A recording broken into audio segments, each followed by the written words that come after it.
আপনি এখানটায় সাইন করে দিন। আপনি সমস্ত ভাবনা চিন্তা করে নিয়েছেন তো? আমি জানি তোমার আমার প্রতি অনেক নেগেটিভ ফিলিংস আছে, সেগুলোকে না কিছুক্ষণের জন্য সরিয়ে রাখো। সরিয়ে রেখে ভাবো আদৌ কি এদের ভালো হচ্ছে কি হচ্ছে না। ভাবছি, তবে ভাবছি সুদেবের কথা। তুমি কি ওকে আবার ম্যানিপুলেট করা শুরু করে দিয়েছো? ও কি আবার তোমার কথা শুনছে? এত কিছুর পরে সুদেব যে তোমার কথা কি করে শুনছে আমি বুঝতে পারছি না। আমার কোনো কথা দাম নেই না তোমার কাছে? আমি কার ক্ষতি করছি, কাকে ম্যানিপুলেট করছি, তোমার শুধু তাই নিয়ে চিন্তা। কিন্তু যে লাজুকে নিয়ে তোমার এত চিন্তা, তার যে এত ক্ষতি করছো তুমি সেটা বুঝতে পারছো না। তার লয়ারের সাথে কি কথা হলো? শুধু লাজুর ব্যাপারে নাকি নিজেরটাও বলে এলে? দেখো মূলতা, তোমাকে আমি নিজে থেকে ত্যাগ দেবো না, এটা তুমি খুব ভালো করে জানো। আমি কাউকে কথা দিয়েছি। রাইট, লাজুকে কথা দিয়েছো না তুমি? কিন্তু লাজু তো সুদেবকে ডিভোর্স দিয়ে দিলে এই কথাটার কোনো দাম থাকবে না গো। লাজু সুদেবকে ডিভোর্স দিয়ে দিলে তুমিও তো ছুটবে আমাকে ডিভোর্স দেওয়ার জন্য, তাই না?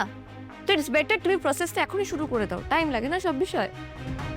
তবে একটা কথা তোমাকে আমি পরিষ্কার করে বলেছি, আমি সুদেব নই।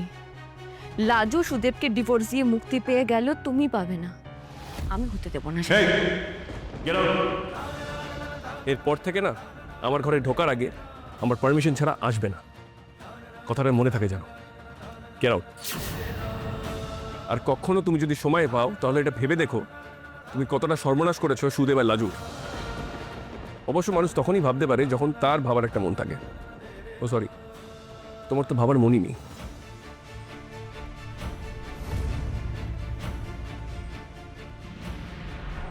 আমি ক্ষতি করেছি,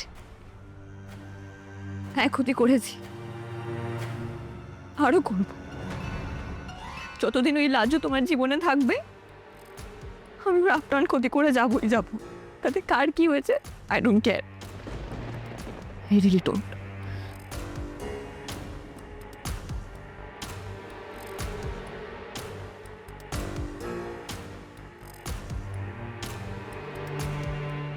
হ্যাঁ সুদেব, কোথায় তুমি?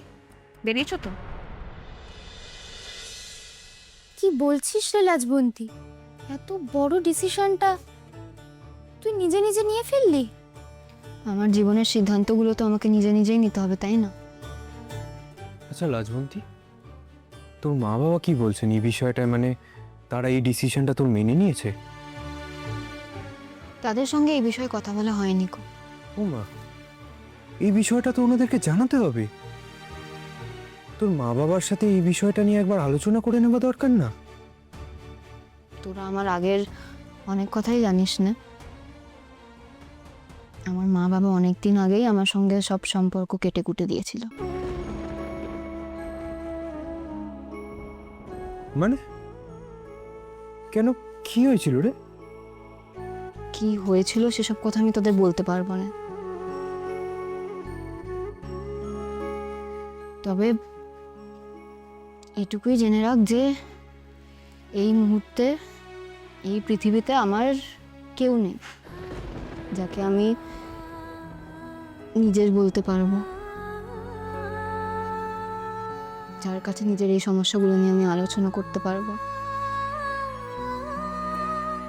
কেন রে লাজবন্তী, আমরা নেই? তুই আমাদের বিশ্বাস করিস না? তোরা আছিস বলেই তো তোদের কাছে এই বর ছাড়াছাড়ির বিষয়টা বললাম। কি বলতো, আমার পরিস্থিতিটা এখন এতটাই আলাদা যে তোরা সবকিছু বুঝে উঠতে পারবি না। এখান থেকে আমাদের গ্রামে সবকিছু অনেকটাই আলাদা, অনেকটা অন্যরকম। হতে পারে অন্যরকম, হতেই পারে আমাদের বুঝতে একটু সময় লাগতো, কিন্তু রাজবন্তী তুই এই যে সময়টার মধ্যে দিয়ে গেলি, আমাদের কাউকে ডাকলি না কেন বলতো? কারোর ফোন ধরার মতো অবস্থা হয়তো ছিল না, কিন্তু আমাদের যদি একবার কোনোভাবে খবর দিতিস আমরা চলে যেতাম রে তোর কাছে। তাহলে তোর শ্বশুর বাড়ির লোকজন আর গ্রামের লোকজন বুঝতো যে তোর পাশেও দাঁড়ানোর না লোক আছে। হয়তো তোর ওপর টর্চারটা একটু কম হতো। গেলেও তো তুই একা যেতিস না, বিশ্ব বা জুলুর সঙ্গে যেতিস, তাই তো? মানে তোরা ভাবতে পারছিস আমার বন্ধু বলে দুটো ছেলে ওখানে গিয়ে দাঁড়ালে কি হতো?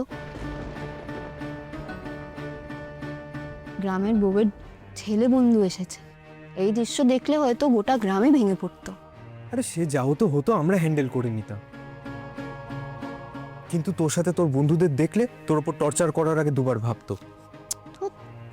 কেউ কোনো টর্চার করেনি রে আমার উপর, আমি শুধু শুধু এই মিথ্যেটা মানতে পারছি না।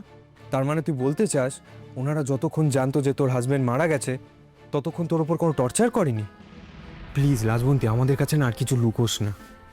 মানে সিচুয়েশন কেমন হলে তুই ওরকম একটা সিচুয়েশন থেকে এরকম একটা ডিসিশন নিয়ে ফিরে এসেছিস সেটা কি আমরা বুঝতে পারছি না? এনিওয়েজ, তুই সিঁদুর টিঁদুর উঠিয়ে যে আসার ডিসিশনটা নিয়েছিস না, আমার মনে হয় একদম ঠিক করেছিস। আর শোন, এরপর থেকে এরকম কিছু হলে আমাদের একটু জানাস কি হচ্ছে না হচ্ছে। ওই যে উকিল শুভ্রবা বলছে, আমি একটু কথা বলে আসি, ঠিক আছে? শোন, ঠান্ডা মাথায় সব কিছু বলবি, ঠিক আছে?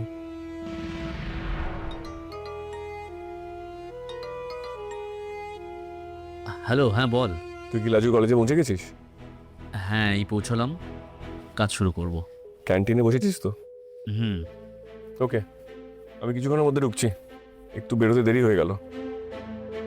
অসুবিধে নেই, আমি করে নিচ্ছি।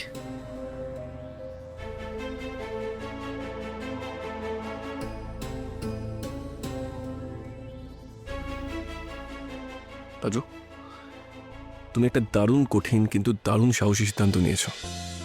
আমাকে আরো বেশি রেসপন্সিবল হতে হবে। আমার কারণে যেন তোমাকে কেউ ছোট করতে না পারে, কোনো খারাপ কিছু বলতে না পারে। এবার সেটা দেখা আমার দায়িত্ব। রাজু, তুমি এমনই সাহসী হয়ে থেকো, নিজের লক্ষ্যের দিকে এগো।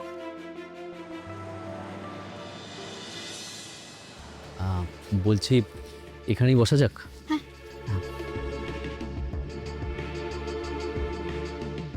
পেপার ওয়ার্কগুলো সেরে নি। আপনি চা খাবেন? হ্যাঁ, না থ্যাঙ্কস। আপনি এখানটায় সাইন করে দিন। আপনি সমস্ত ভাবনা চিন্তা করে নিয়েছেন তো?